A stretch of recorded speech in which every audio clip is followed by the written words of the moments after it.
이 시간도 나오신 여러분을 주님의 이름으로 환영하고 축복합니다. 오늘은 마태복음 11장 28절에서 30절의 말씀을 본문으로 수고하고 무거운 짐진 자들아 라는 말씀의 제목으로 주의 은혜를 함께 나누고자 합니다. 우리는 일상생활에서 사람들을 만날 때에 수고가 많으십니다 라는 인사로 시작할 때가 많고, 헤어질 때도 수고하십시오 라는 그런 인사로 마무리할 때가 있습니다. 이것을 볼 때에 우리의 인생은 참 수고가 많은 인생이구나 라는 것을 느끼게 됩니다. 그래서 오늘 본문을 이해하기 위해서는 먼저 마태복음 11장 전체의 문맥을 이해하는 것이 우선적으로 필요합니다. 당시의 이스라엘 민족은 어느 때보다도 간절히 메시아를 기다리고 있었습니다.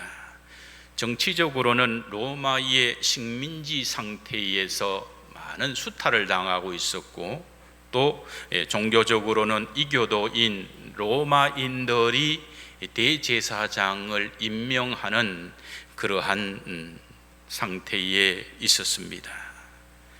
그래서 당시의 이스라엘 사람들은 이런 정치, 이 종교, 이 경제의 문제를 한 번에 해결할 그러한 메시아를 간절히 대망하고 있었습니다.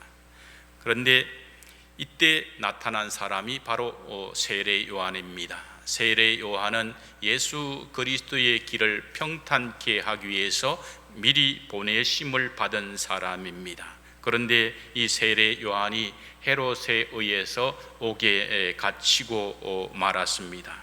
그런데 옥에 갇힌 이 세례 요한에게 들리는 소리가 자신이 세례를 주고 또한 성령이 비둘기같이 그 위에 임하는 것을 보았던 그 예수님의 사역이 좀 이상한 거예요.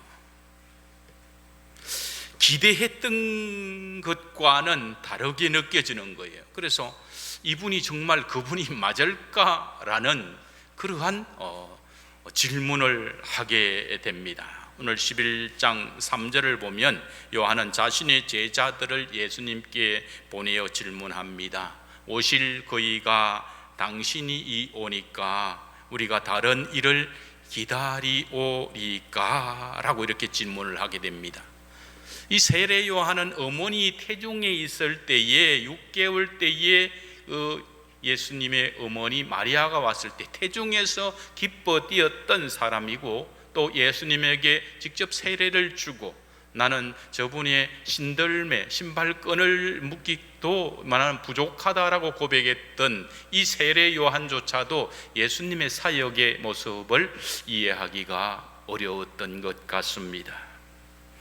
그래서 질문을 한 거지요. 우리가 다른 일을 기다려야 됩니까? 메시아를? 아니면 당신이 메시아가 맞습니까? 라는 질문을 하였던 거죠. 5절에 보면 주님은 세례 요한의 물음에 이렇게 대답을 합니다. 맹인이 보며 못 걷는 사람이 걸으며 나병 환자가 깨끗함을 받으며 못 듣는 자가 들으며 죽은 자가 살아나며 가난한 자에게 복음이 전파된다 하라. 이것을 그대로 전하라고 했던 겁니다. 이사야 선지자는 주님이 오시기 700년 전에 이미 하나님이 오사 너희를 구하시리라고 이렇게 예언한 바가 있습니다. 이사야 35장 4절에서 6절에 보면 보라 너희 하나님이 오사 보복하시며 갚아주실 것이라. 하나님이 오사 너희를 구하시리라 하라. 그때에 맹인의 눈이 밝을 것이며 못 듣는 사람의 귀가 열릴 것이며 그때에 저는 자는 사슴같이 뛸 것이며 말 못하는 자의 혀는 노래하리니 이는 광야에서 물이 솟겠고 사막에서 시내가 흐를 것임이라. 그렇게 미리 말씀을 했습니다. 9절과 10절에도 이어지는 걸 보면은 거기에는 사자가 없고 사나운 짐승이 그리로 올라가지 아니하므로 그것을 만나지 못하겠고 오직 구속함을 받은 자만 그리로 행할 것이며 여호와의 속량함을 받은 자들이 돌아오되 노래하며 시온에 이르러 그들의 머리 위에 영영한 희락을 띠고 기쁨과 즐거움을 얻으리니 슬픔과 탄식이 사라지리로다. 이렇게 말씀하고 있습니다. 이 말씀은 이사야 선지자가 율법의 시대 이후에 올 복음의 시대에 대해서 미리 하나님의 그 은혜로 말미암아 예언한 것입니다. 그래서 이 복음 시대, 율법 이후에 오는 복음 시대를 예비하는 사람이 바로 세례 요한입니다. 그래서 오늘 본문의 10절에 보면은 주님은 세례 요한에 대해서 이렇게 말씀하고 있습니다. 기록된 바 보라, 내가 내 사자를 네 앞에 보내노니 그가 내 길을 내 앞에 준비하시리라 하신 것이 이 사람에 대한 말씀이니라는 거예요. 주님 자신이 세례 요한을 증언하고 있는데 주님의 길을 예비하기 위해서 보낸 사람이다 라고 제자들에게 설명하고 있습니다. 13절에 보면 모든 선지자와 율법이 예언한 것은 요한까지니 이렇게 말씀해요. 그러니까 요한은 어떤 사람이냐 하면 율법 시대와 복음 시대의 분기점이 되는 그러한 사람이 바로 세례 요한인 것입니다. 그러면 율법은 어떤 시대입니까? 로마서 3장 20절에 율법으로는 죄를 깨달을 따릅니다 라고 말씀해요. 율법 시대를 통해서, 율법을 통해서 그들이 깨닫는 것은 죄라는 것을 깨닫는 거예요. 죄의 문제를 해결할 수 없다라는 것을 깨닫게 하시기 위해서 율법을 주셨던 거죠. 20절에 보면 고라신과 벳세다에 대한 질책의 말씀이 이어집니다. 이 고라신과 벳세다는 예수님께서 가버나움에서 사역하실 때에 아주 가까운 부근의 고을입니다. 요한복음 1장 44절에 보면 벳세다는 빌립과 안드레와 베드로의 고향 마을로 소개하고 있습니다. 그런데 그렇기 때문에 예수님께서 그 벳세다의 고라신에서는 많은 표적을 보여주셨는데도 불구하고 그들은 회개하지 않았다는 겁니다. 그래서 주님은 화 있을 진저라고 그 고을에 대해서 말씀하고 있습니다. 마지막 때에 심판날에 소돔 땅이 벳세다 고라신보다 더 견디기 쉬울 것이다 라고 경고의 말씀을 하고 있습니다. 그리고 25절의 말씀을 보면 그때 예수께서 대답하여 이러시되 라고 말씀합니다. 무엇에 대한 대답일까요? 세례 요한의 질문에 대한 대답이고 또한 놀라운 이적을 베푼 벳세다 고라신 사람들에 대한 불신앙에 대해서 대답을 하고 있는 겁니다. 천지의 주제이신 아버지여, 이것을 지혜롭고 설기 있는 자들에게는 숨기시고 어린 아이들에게는 나타내심을 감사하나이다. 벳세다 고라신에 아무리 많은 표적을 보여줘도 사람들은 또 표적을 요구하는 거예요. 그것으로 주님을 만나지 못했다는 거죠. 대표적인 표적인 오병이어의 표적을 보였지만 그들은 다음날 찾아와서 또 표적을 보여달라라고 말씀을 했습니다. 그러므로 표적을 봤다고 해서 이들이 주님의 영광을 보는 것은 아니다라는 거예요.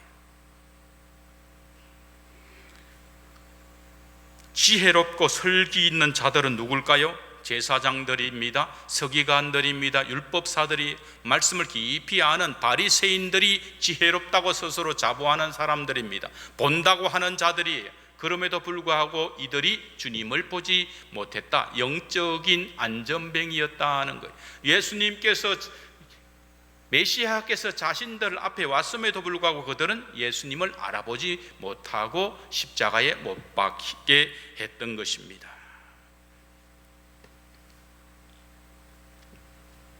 그런데 반면에 많이 배우지 못한 과와 과부, 세리, 창기, 병자들은 주님의 복음을 스폰지처럼, 어린아이처럼 받아들였던 것입니다. 그래서 주님은 이것을 아버지의 뜻으로 받아들이면서 감사했다는 것을 오늘 말씀을 통해서 알 수가 있습니다. 27절에 보면은 아버지 외에는 아들을 아는 자가 없고 아들과 또 아들의 소원대로 계시를 받은 자 외에는 아버지를 아는 자가 없느니라고 말합니다. 세례 요한도 예수님에 대해서 잘 알지를 못했다는 겁니다. 12명의 사도들도 주님을 잘 알지 못했어요. 그래서 주님을 따라다니면서도 어떻게 해요? 누가 주님의 나라 갔을 때에 우편과 좌편에서 자리 잡을 것인가, 이런 꿈을 꾸고 있었던 거죠. 주님의 나라가 임할 때에 우편과 좌편에 누가 있었습니까? 우편과 좌편은 뭐예요? 십자가에 같이 달리는 우편강도 좌편강도예요.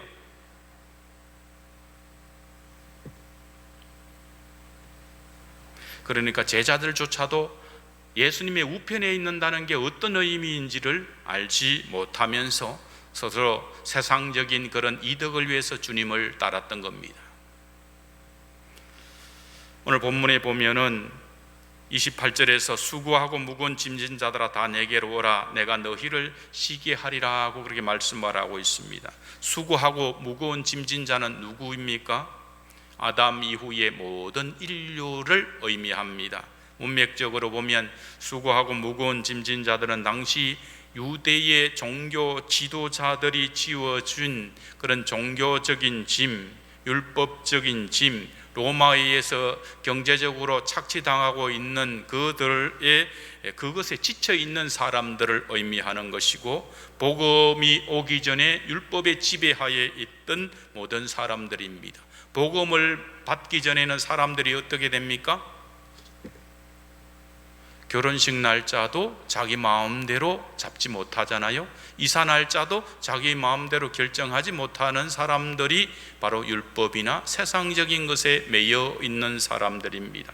그러나 우리는 복음을 받았으므로 그런 것에서는 자유함을 입는 사람들입니다. 전사님 나가보세요. 자, 수고하고 무거운 짐은 무엇입니까? 율법의 짐을 말하는 겁니다. 예수님 당시에 유대의 종교 지도자들인 서기관과 바리새인들은 율법의 무거운 짐을 만들어서 사람들의 어깨에 지웠습니다.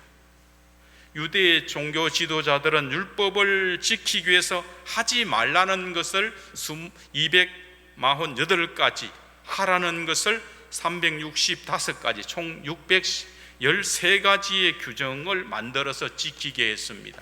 세세하게 지켰어요. 이를 이렇게 하고 난 뒤에 자기들은 지켰을까요?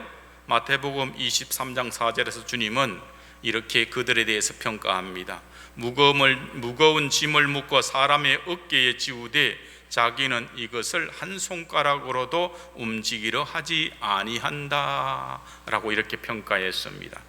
당시의 종교 지도자들은 일반 백성들에게는 고통의 짐을 잔뜩 지우고 난 뒤에 자기 스스로는 하나도 짐을 지지 않는 그런 사람이었던 것입니다.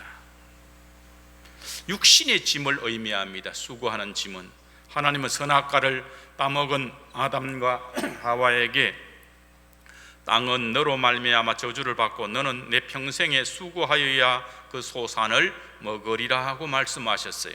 아담과 하와가 범죄하고 난 뒤에 땅에서는 엉겅퀴가 나와요. 가시가 잘 썩고 곡식은 잘 자르지 않는 그런 땅이 저주를 받았다는 겁니다. 그리고 그 아내 하와에게는 아이를 낳는 수고와 고통을 겸하여 당하게 될 것이라고 말씀하셨습니다. 그럼에 의해서 남자들은 참으로 결혼하면 가장으로서 수고의 짐을 많이 지고 책임을 져야 됩니다. 그 중압감 때문에 자존심 상하는 일이 있어도 직장에서 참고 집에 와서 표현할 때도 있지만 표현하지 못하고 묵묵히 살아가는 그런 수고의 짐을 지고 살아갑니다. 여자들도 마찬가지. 요즘 여자들은 예전보다 더 힘듭니다. 맞벌이 부부가 되어가지고 맞벌이 직장 다니면서도 집에 와서는 또 가정의 주부로서의 일을 다 해야 됩니다. 그렇다고 학생들은 좀 나았느냐? 그렇지가 않아요. 날마다 더 어려워집니다. 청년들은 점점점 어려워지고 취직이 될 것 같지 않아요. 점점점 소망이 없어요. 학생들도 마찬가지. 초등학생들은 좀 낫까 싶어도 초등학생들조차도 짐이 있어요. 스트레스가 너무너무 많습니다. 초등학생들도 우울증이 있어요. 전에 있던 교회에서 아이가 막 이제 초등학교 4학년 5학년밖에 안 되는데 막 뛰어내리려고 그러고 막 벽에다 머리를 박고 막 이런 아이가 있었습니다. 우울증과 스트레스, 가정의 여러 가지 어려움 때문에 그런 상태에 살아가는 어려움을 많이 당합니다. 우리가 나이가 들어서 정년 은퇴를 하면은 다 보장이 되나요?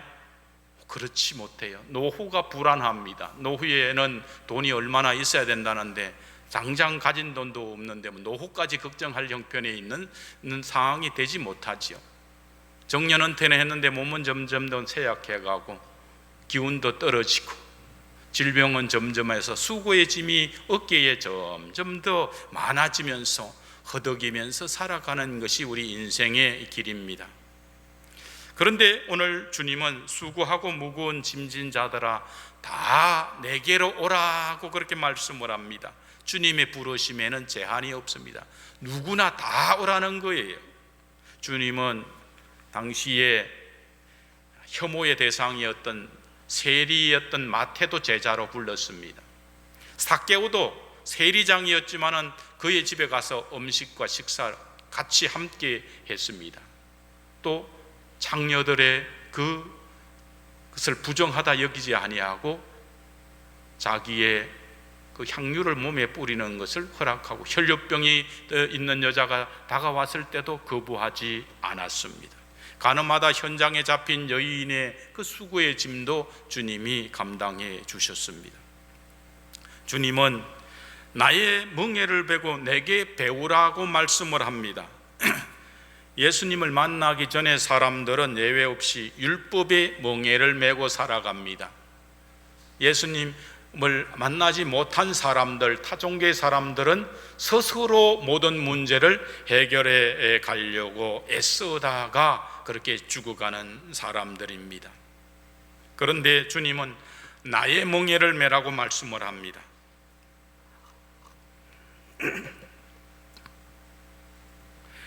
율법의 멍에와 주님의 멍에는 어떤 차이가 있을까요? 율법의 멍에는 바로 종의 멍에입니다. 갈라디아 5장 1절에 보면 그리스도께서 우리를 자유롭게 하려고 자유를 주셨으니 그러므로 굳건하게 서서 다시는 종의 멍에를 매지 말라고 그렇게 합니다. 주님의 멍에는 바로 복음의 멍에입니다. 갈라디아 5장 13절에 보면 형제들아 너희가 자유를 위하여 부르심을 입었으나 그러나 그 자유로 육체의 기회를 삼지 말고 오직 사랑으로 서로 종노릇하라고 말씀을 합니다. 우리는 자유함을 입은 사람이에요. 그래서 마음껏 할 수가 있어요. 그러나 그것을 통해서 육체의 기회로 삼지 말라는 거죠.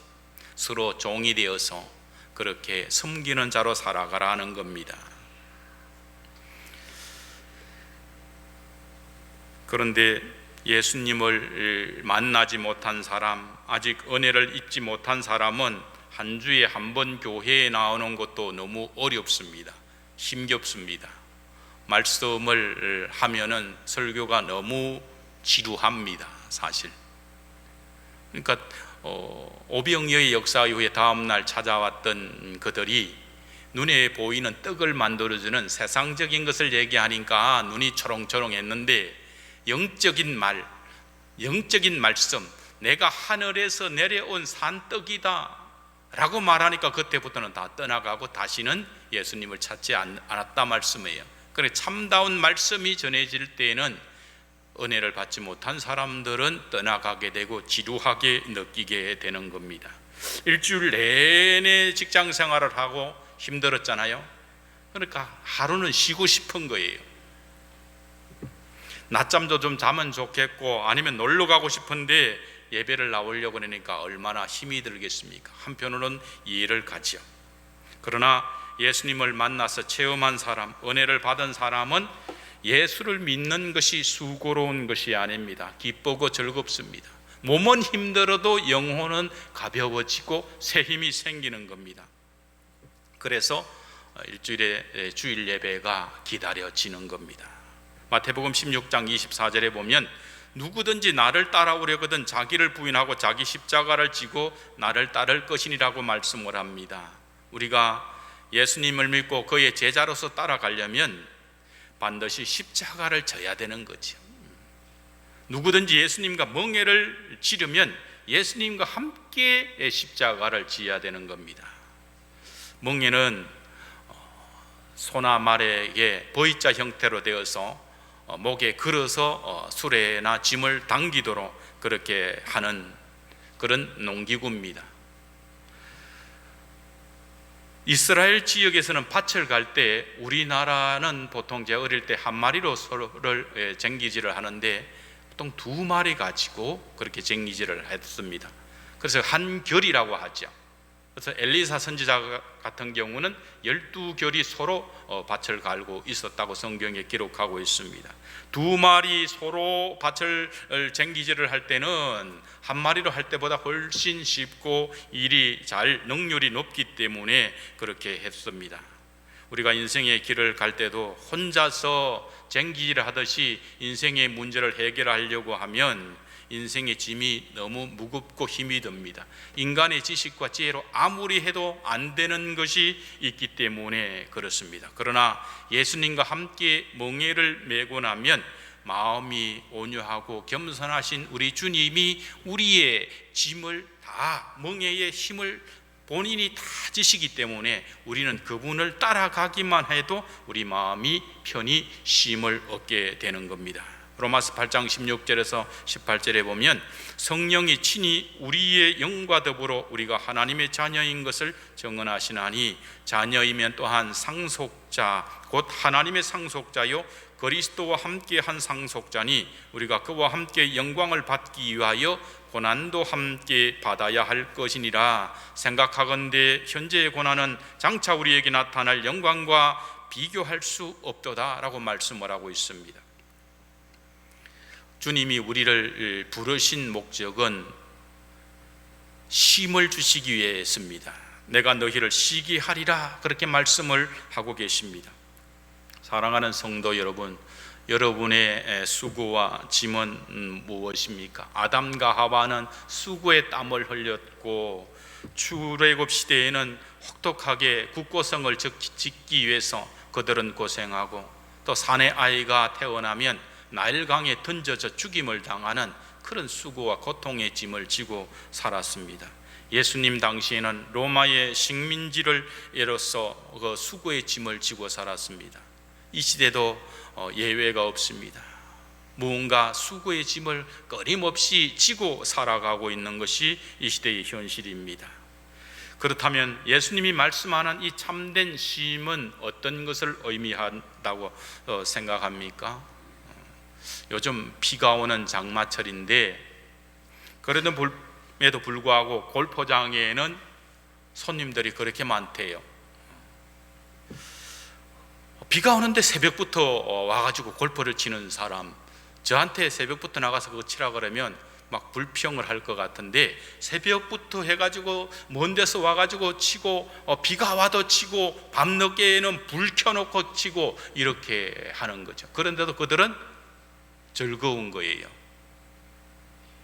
골프 치면서 휘두르고 걷고 하면서 아침 일찍부터 자기 돈 내고 그것도 그렇게 하라고 하면 비 맞아 그러면 누가 좋아하겠습니까? 그럼에도 불구하고 즐겁게 합니다. 우리가 주일에 예배 드리는 것도 비슷하다고 봅니다. 여기서 쉼은 우리가 예배를 드리고 쉰다는 의미는 육체적으로 막 쉼을 얻고 휴식을 취하는 것을 의미하지는 않습니다. 여기서 쉼은 영적인 쉼을 의미합니다. 내가 너희를 쉬게 하리라고 하는 이 말씀은 죄로 말미암아 하나님과의 단절된 관계를 회복시키는 것을 의미합니다. 여기서 쉼은 진리를 알지니 진리가 너희를 자유롭게 하리라고 말씀합니다. 우리가 얽매였던 것, 사람들의 눈치를 봐야 되는 것, 여러 가지 억압의 속박에 있는 이 모든 것들을 우리는 자유케 되는 겁니다. 유대인들은 그 율법의 속박의 짐이 얼마나 무거운지 안식일에는 전깃불을 켜지 못해요. 꼭 켜야 될 일이 있으면 다른 사람을 불러서 이방인들한테 켜달라고 하고, 또 택시를 탈 때도 자기가 문을 열지를 않습니다. 알바생 이방인들을 불러서 대신 열어달라는 거예요. 이게 얼마나 속박인 겁니까? 그건 노동이니까 안 하려고 하는 거예요. 안식일에는 그거 하지 말라고 주신 게 아니에요. 너무 힘들게 일하지 말고 좀 쉬라고 준 거지, 전깃불도 켜지 말라고 주신 말씀이 아니라는 거예요. 본질을 잃어버리고 형식에 의해서 온갖 것 다 그래가지고 병든 사람도 고치지 못하도록 예수님 이 안식일에 38년 된 병자를 고치려고 할 때에 병자를 고치는 것은 안식일을 범하는 것이라고 하면서 병자를 고치지 말도록 했습니다. 예수님이 어쩌다가 한번 지나가실 텐데 그때 그 기회를 놓치면 그 사람은 평생 고치지 못할 수도 있는 그 상황에서도 안식일을 핑계로 예수님이 그 병자를 고치는 것을 하지 못하도록 했던 것이 바로 율법의 속박이었습니다. 그런데 우리는 복음을 알면은 복음 안에서 우리는 자유함을 누리게 되는 겁니다. 이사를 가는데도 마음껏 잡을 수가 있고, 결혼식 날짜도 잡을 수가 있는 거지요. 궁합을 따로 보지 않아도 결혼하는데 지장이 없어요. 그것이 바로 진리, 예수 그리스도를 알면 그 안에서 자유함을 누리게 되는 겁니다.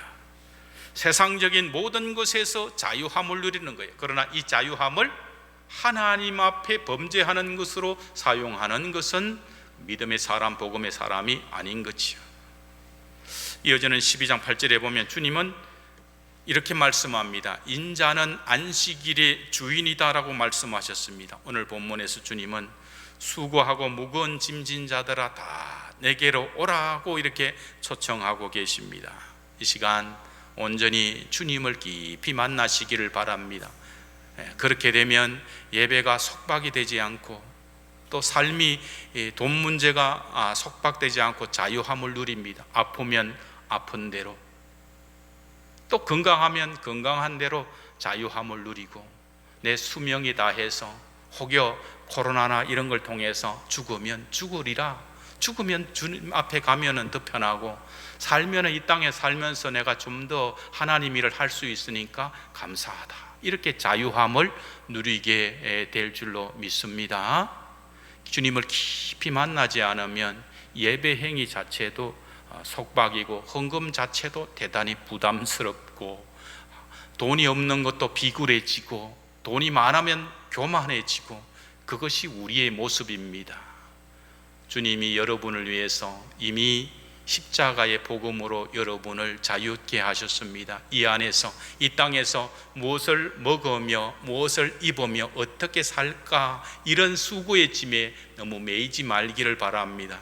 세상이 좋아져서 굶어 죽을 정도로 어렵게는 되지 않아요, 우리나라가. 그러므로 건강을 주시면 건강해서 감사하고, 또 굶으면 굶은 대로 더 간절히 기도하고, 내가 육신의 음식을 굶으니까 이렇게 쇠약해지는구나, 하나님의 말씀인 영의 양식을 안 먹으면 얼마나 쇠약해질까, 이것을 깨달으면서 말씀을 더 묵상하고, 주 안에서 어떠한지 빈곤에 처하든지 부한데 처하든지 병자가 되든지 건강하든지 그를 통해서 오직 먹든지 마시든지 주의 영광을 위해서 살아가면서 안식을 누리시는 주 안에 귀한 자녀들 되기를 주님의 이름으로 축원합니다. 기도하겠습니다. 아버지, 감사합니다. 이 땅을 살아가면서 수고하고 무거운 짐을 지도록 맡기는 우리에게 사망의 짐, 이 땅에서의 욕심으로 인해서 수고의 짐을 끊임없이 지고 살아가게 하지만, 그리스도 안에서 주님은 무엇을 먹을까 무엇을 입을까 염려하지 말라, 이것은 이방인이 구하는 것이다 말씀하셨습니다. 아버지 하나님, 저희들의 삶이 이 땅의 것에서 썩어질 것에 매여서 수고의 짐을 너무 많이 지지 않도록 은혜를 더하여 주시옵소서. 오직 내 안에 주님이 계시고 주님 안에 내가 있음을 감사하며 오늘도 이 예배의 자리에 내가 나와 있으면 오직 하나님의 은혜임을 고백하면서 어떠한 상황에 있든지 아버지 앞에 감사하며 평강의 그러한 쉼을 누리는 사랑하는 주의 성도들 다 되도록 성령님 주장하여 주옵소서. 감사하며 주 예수 그리스도의 이름으로 축복하며 기도드리옵나이다. 아멘.